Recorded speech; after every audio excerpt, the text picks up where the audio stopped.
Hi friends, మీరు చూస్తున్నారు ఐటెక్ jobs చేసి యూట్యూబ్ ఛానల్. ఫ్రెండ్స్, మన మన ఛానల్ అనేది జూనియర్ లైన్మెన్ జాబ్ కోసం వీడియోస్ అనేది చేయడం జరుగుతుంది. సో లాస్ట్ క్లాస్లో మనం చెప్పుకున్నాము ట్రాన్స్ఫార్మర్ అనేటువంటి చాప్టర్ గురించి. So transformer is the heart of the branching system. Power సిస్టమ్కి ట్రాన్స్ఫార్మర్ అనేది గుండెకాయ లాంటిది. సో మన ఛానల్లో ఐటీఐ చదువుకి ఎలక్ట్రీషియన్ విద్యార్థులకి రేటింగ్ సబ్జెక్టులు వీడియోస్ చేయడం అనేది జరుగుతుంది. సో చాలామంది సబ్స్క్రైబ్ చేస్తూ చూస్తున్నారు. ప్లీజ్ ఈ సబ్స్క్రైబ్ అండ్ లైక్ చేయండి, కామెంట్ చేయండి. అలాగే జూనియర్ లైన్మెన్ జాబ్స్ కొట్టాలన్నా సరే, ఏదైనా ఎలక్ట్రికల్ ఇంటర్వ్యూస్ మీరు అటెండ్ అవ్వాలన్నా సరే మన ఛానల్ అనేది మీకు తప్పకుండా ఉపయోగపడుతుంది ఫ్రెండ్స్. సో ఫ్రెండ్స్, మనం ట్రాన్స్ఫార్మర్ గురించి చెప్పుకున్నాము, దాని యొక్క కన్స్ట్రక్షన్ గురించి చెప్పుకున్నాము. అయితే ట్రాన్స్ఫార్మర్లో కొన్ని లాసెస్ అనేవి ఉంటాయి. అవి మనం ఫండమెంటల్గా చూసినట్టయితే రెండు రకాలుగా మనం చెప్పుకోవచ్చు లాసెస్ అనేవి. ఒకటి ఐరన్ లాసెస్, రెండోది కాపర్ లాస్. సో ఈ రెండు గురించి మనం ఈరోజు చెప్పుకునేటువంటి ప్రయత్నం చేస్తున్నాము.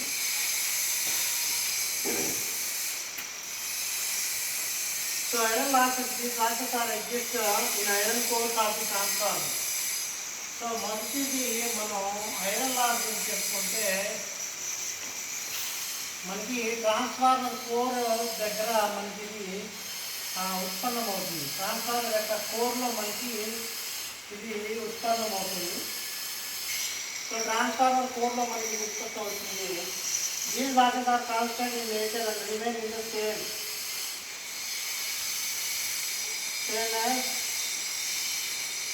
As the load. సో ఈ ఐరన్ లాసెస్ అనేవి మనకి కాన్స్టెంట్గా ఉంటాయి అన్నమాట. సో కాన్స్టెంట్ అంటే ఏంటి? స్థిరంగా ఉంటాయి. ఎప్పుడు కూడా ఈ ఐరన్ లాసెస్ అనేవి మనకి మారవు. ఈ ఐరన్ లాసెస్ అనేవి మనకి ప్రధానంగా ట్రాన్స్ఫార్మర్ యొక్క కోర్లో ప్రొడ్యూస్ అవుతాయి. అంటే ట్రాన్స్ఫార్మర్ కోర్ ఏదైతే ఉందో, ఈ ట్రాన్స్ఫార్మర్ కోర్లో మనకి ఈ లాసెస్ అనేవి ప్రొడ్యూస్ అవుతాయి. ఇవి ఎప్పుడు కూడా కాన్స్టెంట్గా ఉంటాయి, అంటే మార్పు చెందవు. లోడ్ మారినా సరే ఇవి మారవు. Hence these are also known as constant losses. కాబట్టి దీనికే ఇంకో పేరు కాన్స్టెంట్ లాస్ అని కూడా పిలుస్తారు. కాన్స్టెంట్ లాస్ అంటే ఐరన్ లాసెస్ని మనం కాన్స్టెంట్ లాసెస్ అని కూడా అంటాము. ఎందుకంటే ఈ లాసెస్ అనేవి మనకి ఎప్పుడు కూడా మార్పు చెందవు. ఇవి మరలా ఈ లాసెస్ అనేది అవుతానుకుంటే, ఈ ఐరన్ లాసెస్ మళ్ళా రెండు రకాలు. ఈ లాసెస్ మళ్ళా రెండు రకాలుగా డివైడ్ అవుతాయి. ఒకటి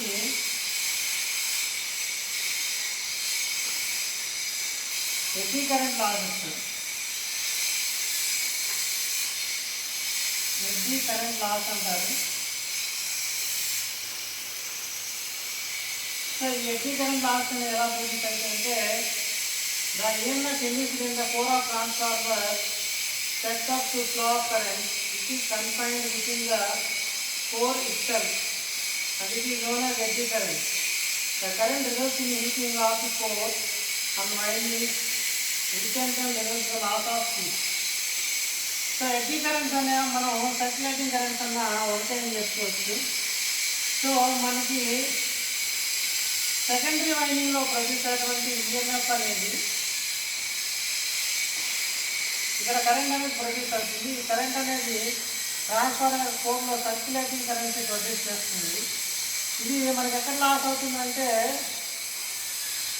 ట్రాన్స్ఫార్మర్ కోర్లో హీటింగ్ వస్తుంది అనమాట. హీటింగ్ వస్తుంది, ట్రాన్స్ఫార్మర్ కోర్లో హీటింగ్ వస్తుంది. The current resulting in heating of the core losses and windings in turn.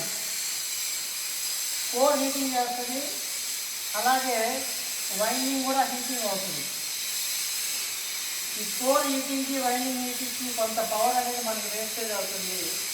ఆ పవర్ లేదా ఆ లాస్ని మనం ఎడ్డీ కరెంట్ లాస్ అంటాము. రెండవది hysteresis loss. Hysteresis loss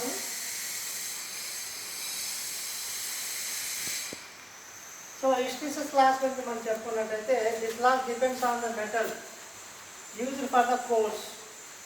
The loss is reduced by using silicon steel laminations, which have high electric resistance but a low hysteresis loss.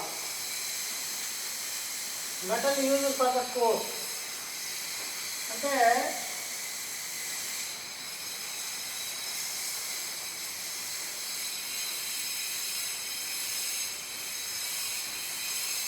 మనం కోర్కి వాడేటువంటి metal అనేది pure metal కాకపోతే కనుక దీంట్లో కూడా మనకి హీట్ అనేది ప్రొడ్యూస్ అవుతుంది, పవర్ వేస్టేజ్ అనేది అవుతుంది.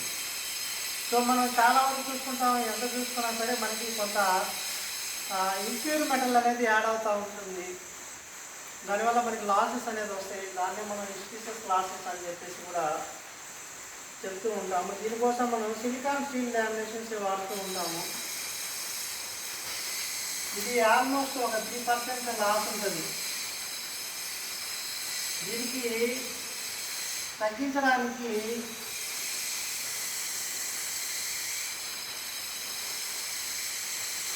సిలికాన్ స్టీల్ లామినేషన్స్ వాడతారు.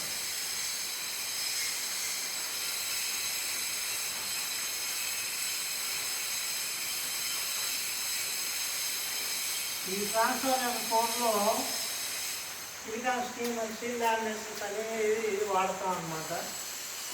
అందువల్ల మనకి లాసెస్ అనేవి తగ్గుతాయి. సో మై డియర్ ఫ్రెండ్స్, మీరు చూస్తున్నారు ఐటెక్ జాబ్స్ యూట్యూబ్ ఛానల్. సో మనం చెప్పుకుంటున్నాము ట్రాన్స్ఫార్మర్ లాసెస్ అనమాట. ఒకటి ఐరన్ లాస్, రెండోది కాపర్ లాస్. మనం ఐరన్ లాస్ గురించి చెప్పుకుంటూ ఉన్నాము. ఈ ఐరన్ లాసెస్ మనకి 2 రకాలు: ఎలక్ట్రికల్ లాసెస్, హిస్టీరియస్ లాసెస్. బేసికల్గా ఐరన్ లాసెస్ అంటే మనం ట్రాన్స్ఫార్మర్ కోర్లో మనకి డెవలప్ అవుతాయి. ఈ ట్రాన్స్ఫార్మర్ కోర్లో మనకి డెవలప్ అవుతాయి అన్నమాట. ఇవి కాన్స్టెంట్గా ఉంటాయి. ఇది కాన్స్టెంట్గా ఉంటాయి కాబట్టి ఇది కాన్స్టెంట్ లాస్ అని కూడా అంటారు.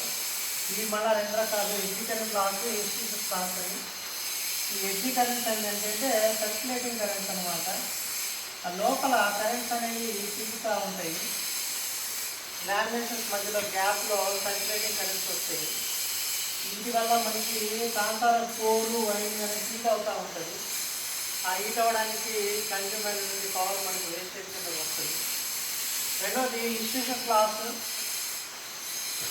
ఇది మనం కోర్ యొక్క కన్స్ట్రక్షన్ కోసం వాడే మెటల్ క్వాలిటీని బట్టి ఉంటుంది ఫ్రెండ్స్. సో ఇది 3% దగ్గర లాస్ ఉంటుంది. దీన్ని తగ్గించడానికి మనం సిలికాన్ స్టీల్ లామినేషన్స్ని మనం ఉపయోగిస్తూ ఉంటాము. రెండోది కాపర్ లాసెస్. ట్రాన్స్ఫార్మర్లో ఉన్నటువంటి రెండో loss copper loss. So copper loss అనేది మనం ఏం చేస్తాము, కాపర్ లాస్ని మనం వైండింగ్ లాస్ అని కూడా అంటాం ఫ్రెండ్స్. సో కాపర్ లాస్ అన్నా వైండింగ్ లాస్ అన్నా ఒకటే. ఎందుకంటే మనకి వైండింగ్ ఉంటుంది కదా. సో వైండింగ్లో వచ్చే లాసెస్నే మనం కాపర్ లాస్ అంటాం. సో వైండింగ్ అనేది కాపర్ మెటల్తో ఉంటుంది కాబట్టి వైండింగ్ లాస్ అంటాము. So copper loss, these are the losses caused by the resistance of the winding. So ఇది loss caused by resistance of winding. So వైండింగ్లో ఉండేటువంటి రెసిస్టివిటీ వల్ల మనకి కొంత లాస్ అనేది వస్తుంది. అదే మనకి వైండింగ్ ఉంటుంది కదా, ట్రాన్స్ఫార్మర్ వైండింగ్ అనేది.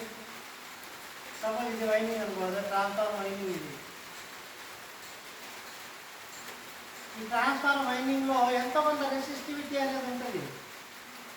ఈ రెసిస్టివ్ వల్ల మనకి ఎంతో కొంత లాస్ వస్తుంది. ఆ లాస్నే మనం కాపర్ లాస్ అంటాము. కాపర్ లాస్ కూడా I2R లాసెస్ అంటారు. సో కాపర్ లాస్ అన్నా I2R సూత్రం అన్నమాట. ఇది చాలా ఇంపార్టెంట్ సూత్రము. కాపర్ లాస్ I2R అంటే square of the current into resistance. Okay, ఈ విధంగా మనం ట్రాన్స్ఫార్మర్ యొక్క లాసెస్ అని మనం చెప్పుకుంటాము. కానీ కరెంట్తో పనిచేసేటువంటి చాలా యంత్రాలతో పోల్చినట్టయితే ట్రాన్స్ఫార్మర్ అనేది అతి తక్కువ లాసెస్ ఉన్నటువంటి ఒక డివైస్ అన్నమాట. అందుకనే మనం చెప్తుంటాం transformer is the most efficient device in the electrical system. మనం కరెంట్తో వాడే చాలా రకాల మోటార్లు కానీ రకరకాల వస్తువులు కానీ అన్నిటితో పోలిస్తే ట్రాన్స్ఫార్మర్ అనేది చాలా తక్కువ లాసెస్ ఉంటాయి. ఆ లాసెస్ కూడా మనకి 2 రకాలు, ఐరన్ లాస్, కాపర్ లాస్ అనమాట. సో మీరు చూస్తున్నారు IT job news YouTube channel. This is good match. Thank you.